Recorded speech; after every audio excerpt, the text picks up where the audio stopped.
खुलुम्बाय।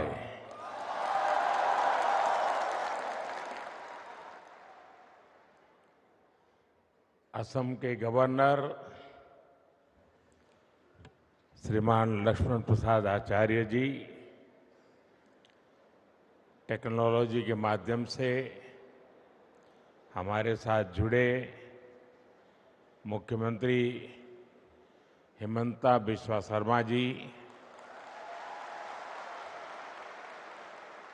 मंच पर उपस्थित अन्य सभी महानुभाव, भाइयों और बहनों, आज कार्तिक पूर्णिमा का पावन अवसर है। आज देव दीपावली मनाई जा रही है। मैं देश भर के लोगों को इस पर्व की शुभकामनाएं देता हूं। आज गुरु नानक देव जी का 555वां प्रकाश पर्व भी है। मैं पूरे देश को, विशेष रूप से विश्व भर में फैले हुए सिख भाई बहनों को इस अवसर पर बधाई देता हूं। आज पूरा देश जनजातीय गौरव दिवस भी मना रहा है।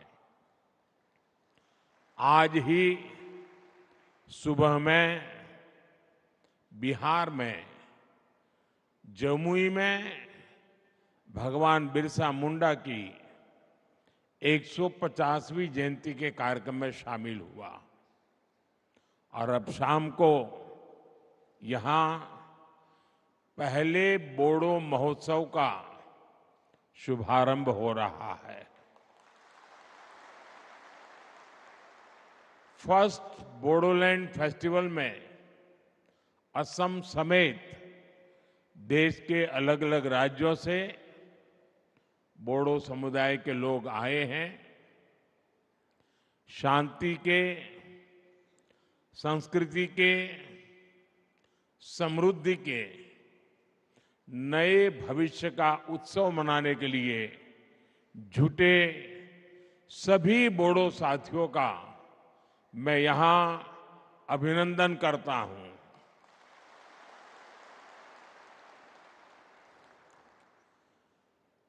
साथियों, आप कल्पना नहीं कर सकते होंगे कि आज का ये अवसर मेरे लिए कितना इमोशनल है।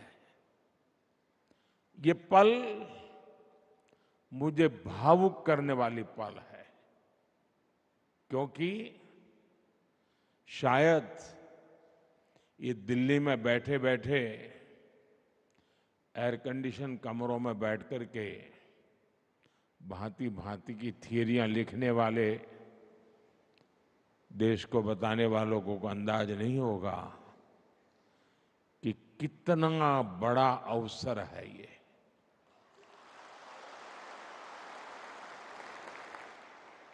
पचास साल का रक्तपात, 50 साल तक हिंसा, 3-4 पीढ़ी के युवा इस हिंसा में खप गए। कितने दशकों बाद बोडो आज फेस्टिवल मना रहा है।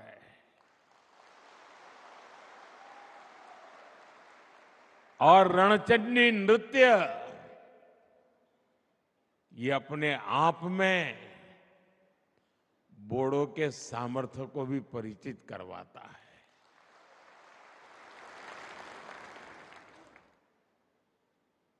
और मुझे नहीं पता कि दिल्ली में बैठे हुए लोगों को इन चीजों का महात्म्य समझ आता होगा।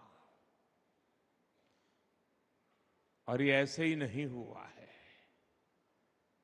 बड़े धैर्य के साथ एक एक गांठ को उकेलते उकेलते उसको ठीक करते करते करते आज आप सबने एक नया इतिहास रच दिया है।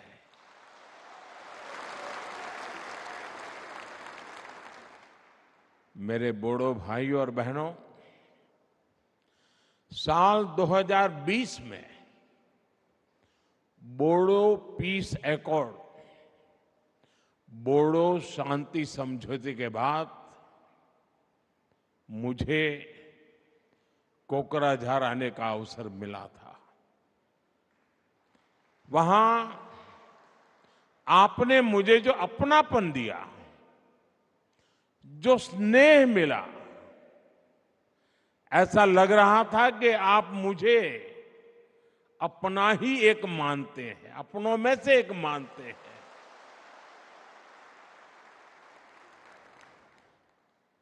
वो पल मुझे हमेशा याद रहेगी। लेकिन उससे ज्यादा कभी कभार तो एक आध बड़ा अवसर, एक वातावरण, उसका असर होता है, लेकिन यहां ऐसा नहीं हुआ। आज 4 साल के बाद भी वही प्यार, वही उत्साह, वही अपनापन। कोई कल्पना नहीं कर सकता साथियों कि मन को कितना भावुक बना देता है। और उस दिन मैंने अपने बोडो भाइयों और बहनों को कहा था कि बोडोलैंड में शांति और समृद्धि की सुबह हो चुकी है।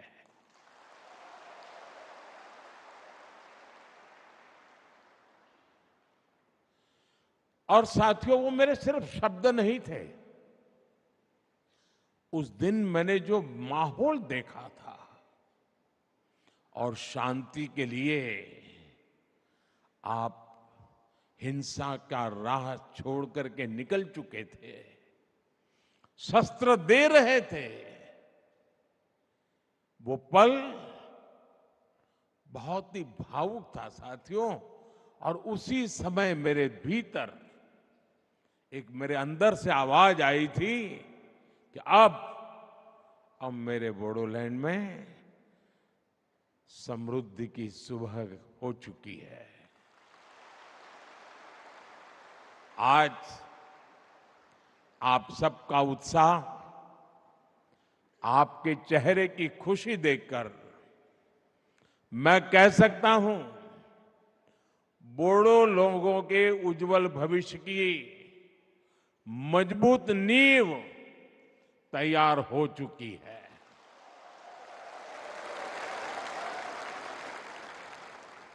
पिछले 4 वर्षों में बोडोलैंड में हुई प्रगति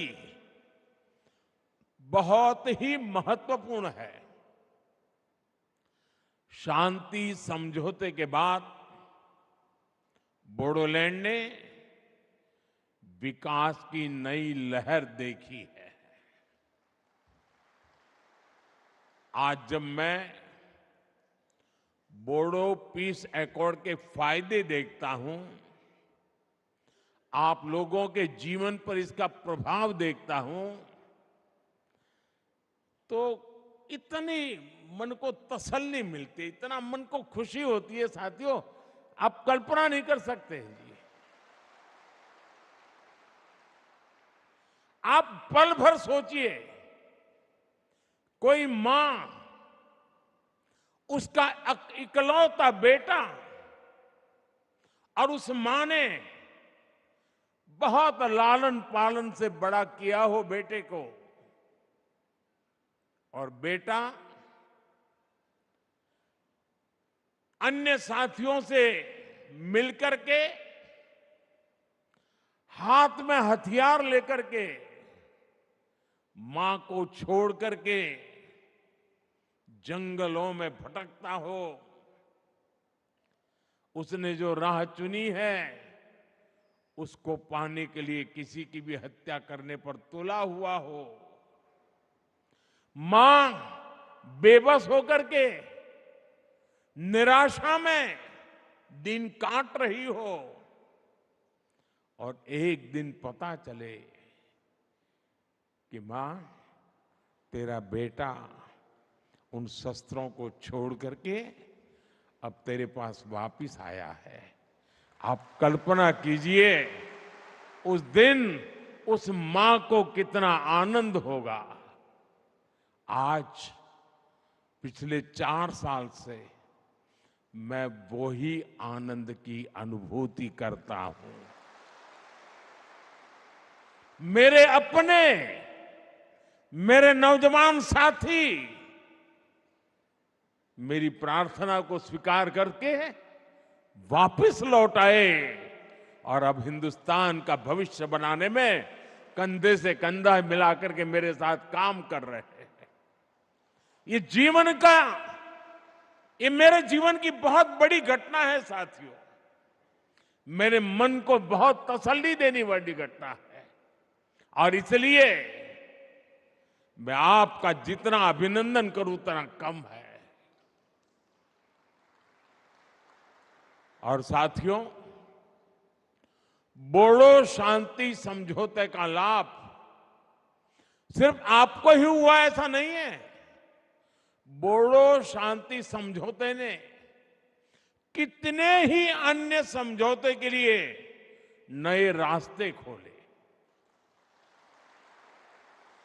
अगर वो कागज पर रह जाता तो शायद और लोग मेरी बात नहीं मानते, लेकिन आपने जो कागज पे था उसे जीवन में भी उतारा, जमीन पर भी उतारा और लोगों के मन मस्तिष्क को भी आपने विश्वास दिलाया।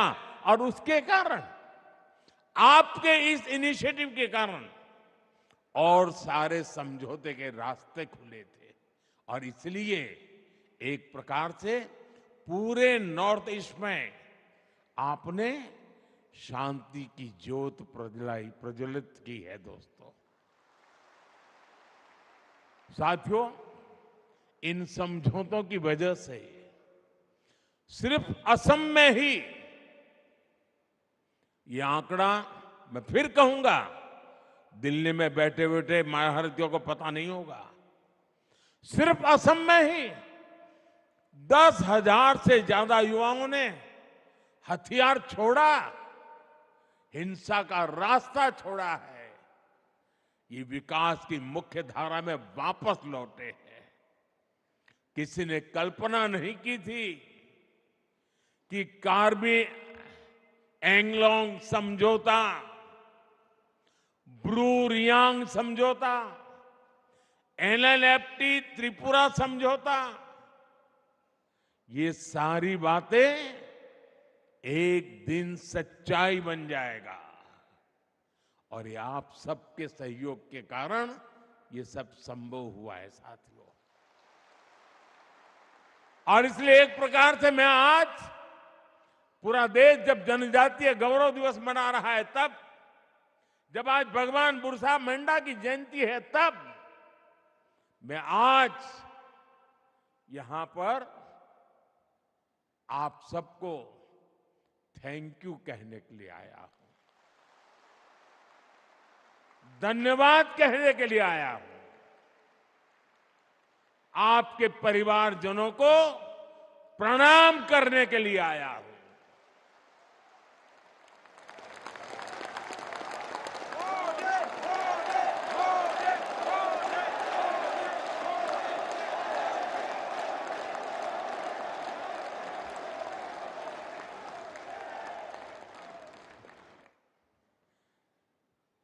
शायद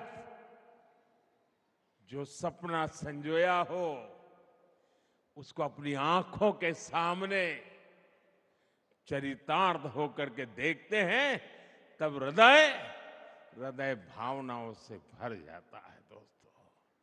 और इसलिए मैं आपका जितना धन्यवाद करूं उतना कम है। और मैं देश के नौजवानों से कहता हूं, आज भी नक्सलवाद के रास्ते पर जो नौजवान हैं, मैं उनको कहता हूं कि मेरे बोडो साथियों से कुछ सीखिए।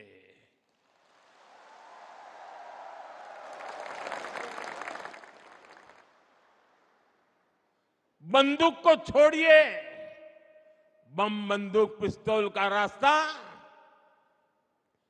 कभी भी परिणाम नहीं लाता है। परिणाम बोर्डो ने जो दिखाया है ना, वो ही रास्ता लाता है। साथियों, विश्वास की जिस पूंजी को लेकर मैं आपके पास आया था, आप सबने मेरे उस विश्वास का मान रखा, मेरे शब्द की इज्जत की, और मेरे शब्द की आपने इतनी ताकत बढ़ा दी है कि वो सदियों तक पत्थर की लकीर बन गया है। दोस्तों, और मैं भी, हमारी सरकार, असम सरकार आपके विकास में कोई कोर कसर बाकी नहीं छोड़ रहे हैं। साथियों, केंद्र और असम की सरकार बोडो टेरिटोरियल रीजन में बोडो समुदाय की जरूरतों और उसकी आकांक्षाओं को प्राथमिकता दे रही है। बोडोलैंड के विकास के लिए केंद्र सरकार ने 1500 करोड़ रुपए का विशेष पैकेज दिया है। असम सरकार ने भी स्पेशल डेवलपमेंट पैकेज दिया है। बोडोलैंड में शिक्षा, स्वास्थ्य और संस्कृति से जुड़े इंफ्रास्ट्रक्चर को विकसित करने के लिए 700 करोड़ रुपए से ज्यादा खर्च किए गए हैं। हमने हिंसा छोड़ मुख्य धारा में लौटे लोगों के प्रति पूरी संवेदनशीलता से निर्णय लिए हैं। National democratic front of Bodoland के 4000 से ज्यादा पूर्व कैडर्स का पुनर्वास किया गया है। कितने ही युवाओं को असम पुलिस में नौकरी दी गई है। बोडो संघर्ष से प्रभावित प्रत्येक परिवार को असम सरकार ने 5 लाख रुपए की मदद भी पहुंचाई है। आपको जानकर खुशी होगी कि बोडोलैंड के विकास के लिए असम सरकार हर साल 800 करोड़ रुपए से ज्यादा खर्च कर रही है। साथियों, किसी भी क्षेत्र के विकास के लिए जरूरी है कि वहां के युवाओं को, वहां की महिलाओं का स्किल डेवलपमेंट भी हो और उन्हें अपना काम करने के भी पूरे मौके मिले। जब हिंसा रुकी तो बोडोलैंड में विकास का वटवृक्ष लगाना बहुत जरूरी था, और यही भावना सीड मिशन का आधार बनी।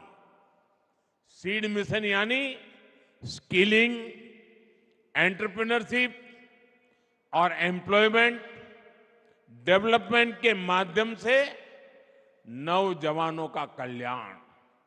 इसका बहुत बड़ा फायदा बोडो युवाओं को हो रहा है। साथियों, मुझे खुशी है कि कुछ साल पहले जो युवा बंदूक थामे हुए थे, अब वो स्पोर्ट्स के क्षेत्र में आगे बढ़ रहे हैं। कोकराझार में डुरन कप के 2 एडिशन होना, बांग्लादेश, नेपाल और भूटान की टीमों का आना अपने आप में ऐतिहासिक है।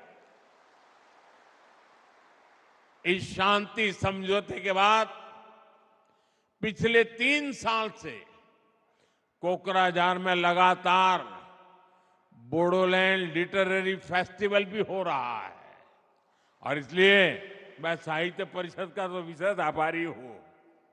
ये बोडो साहित्य की बहुत बड़ी सेवा का काम हुआ है। आज ही बोडो साहित्य सभा का तो 73वां स्थापना दिवस भी है। ये बोडो लिटरेचर और बोडो भाषा के उत्सव का दिन भी है। मुझे बताया गया है कल 16 नवंबर को एक कल्चरल रैली भी निकाली जाएगी। इसके लिए भी आपको मेरी बहुत बहुत शुभकामनाएं हैं। और साथियों, जब दिल्ली देखेगा ना ये, तब पूरा देश को देखने का अवसर आएगा। तो अच्छा किया है आपने दिल्ली की छाती पर आकर के शांति के गीत गाने का तय किया है। साथियों, अभी मैं यहां एग्जीबिशन में भी गया था। इस एग्जीबिशन में हमें समृद्ध बोडो आर्ट एवं क्राफ्ट इसके दर्शन होते हैं। यहां आरोनाए, दोखोना, गामसा, करई दाखिनी, थोरखा, जोगिशी, खाम, ऐसी अनेक चीजें वहां उपलब्ध है। और ये ऐसे प्रोडक्ट हैं जिनको जीआई टैग मिला है। यानी दुनिया में ये प्रोडक्ट कहीं भी जाए, इनकी पहचान बोडोलैंड से, बोडो संस्कृति से ही जुड़ी रहेगी।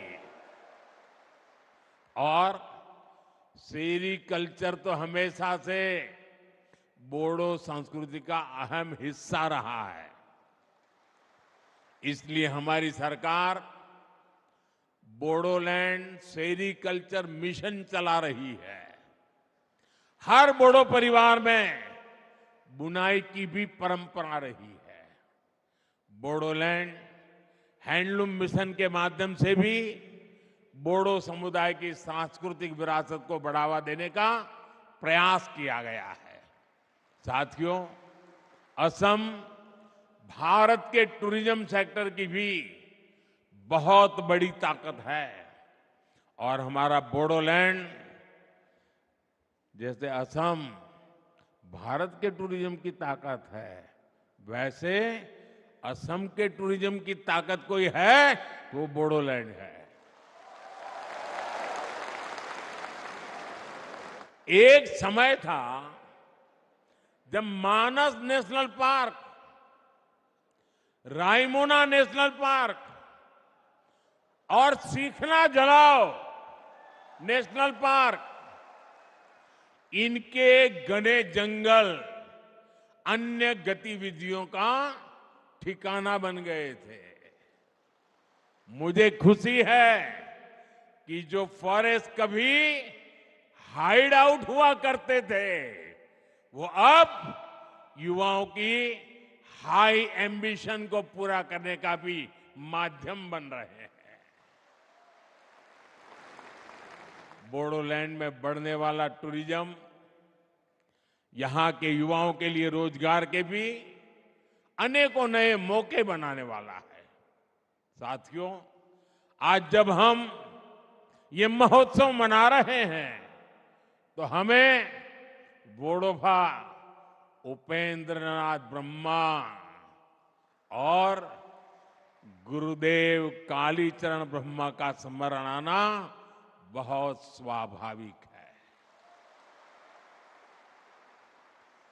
बोडोफा ने भारत की अखंडता और बोडो लोगों के संवैधानिक अधिकारों के लिए लोकतांत्रिक तरीके को हमेशा आगे रखा। गुरुदेव कालीचरण ब्रह्मा ने समाज को अहिंसा और आध्यात्म के रास्ते पर चलकर एकजुट किया।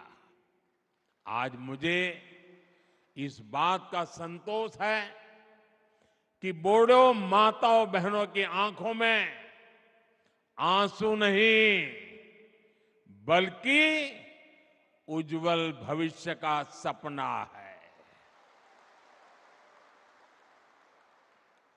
हर बोडो परिवार के मन में अब अपने बच्चों को बेहतर भविष्य देने की आकांक्षा है। उनके सामने सफल बोडो लोगों की प्रेरणा है। बोडो समुदाय के कई लोगों ने विशिष्ट पदों पर रहकर देश की सेवा की है।